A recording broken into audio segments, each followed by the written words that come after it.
What if I told you there is a book, an ancient book, filled with fallen angels, mighty giants, celestial journeys, and prophecies about the end times? A book that was read and respected by many early Christians and New Testament authors, but which for centuries was hidden from most of the world. A book that the Bible itself quotes, yet isn't in the Bible we know today. Prepare to uncover the secrets of the Book of Enoch. Let's dive into the extraordinary story and the mystery behind this fascinating text. First, let's recall Enoch from the Bible in Genesis. He walked faithfully with God. Then he was no more because God took him away. Genesis 5:24.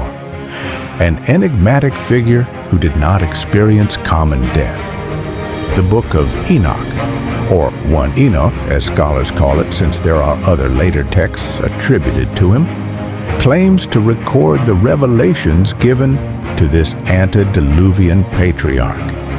It's not a single book, but a compilation of various writings with parts dating back centuries before Christ.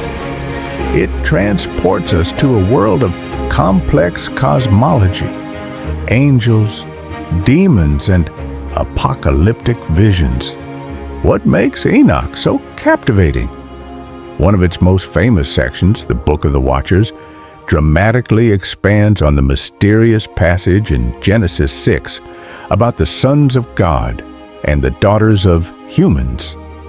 Enoch describes rebellious angels called Watchers who descended to earth, desired human women, taught them forbidden knowledge like sorcery and weapon making, and had children with them. These children were the Nephilim, powerful giants who, according to Enoch, brought corruption and violence to the world, being one of the reasons for the Great Flood. It's a dark and epic narrative about the origin of evil and cosmic rebellion. But Enoch doesn't just talk about fallen angels.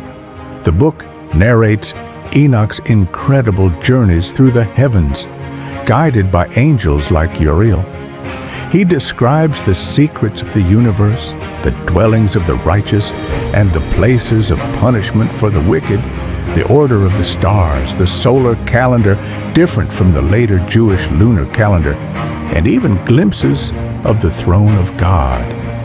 Furthermore, the book is filled with prophecies about the final judgment, the coming of a Messiah figure called the Son of Man, and the establishment of God's kingdom, themes that strongly echo in the New Testament.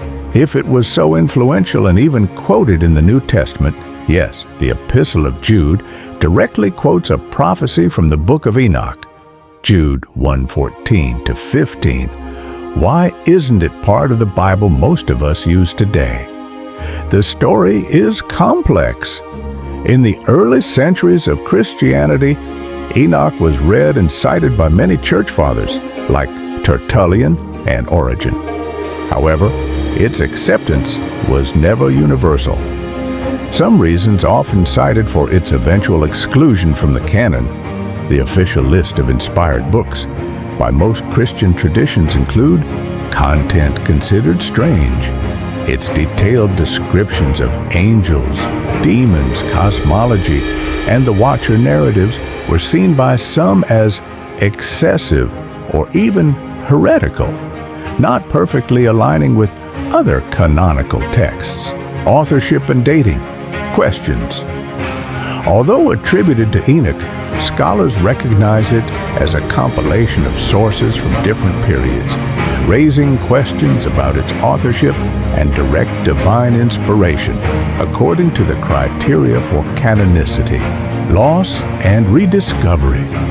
Crucially, over the centuries, the book became lost to the Western world. Copies ceased to be made in Greek and Latin. For over 1,000 years, it was only fully preserved in the Ge'ez language by the Ethiopian Orthodox Tewahedo Church, which has always considered it part of its biblical canon. It was only in the 18th century that European explorers rediscovered the text in Ethiopia, bringing it back to the world's attention and reigniting the debate about its importance. It was literally hidden from many for centuries. The Book of Enoch remains one of the most intriguing and important extra-canonical texts ever discovered. Its stories of fallen angels, giants, celestial journeys, and apocalyptic prophecies profoundly influenced early Jewish and Christian thought. Although not considered inspired scripture by most Christians today, its quotation in the New Testament and its miraculous preservation in Ethiopia secure its place as a fascinating document. It offers us a unique window into the rich and complex religious landscape in which Christianity itself was born, a testament to an ancient world full of divine and cosmic mysteries.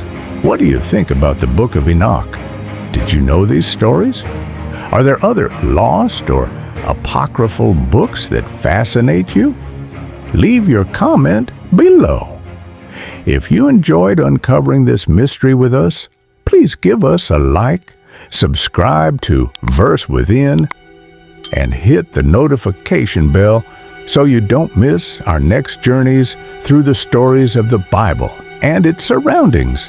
Thank you for joining us on this fascinating exploration. May the search for truth and knowledge enrich your faith journey. God bless you.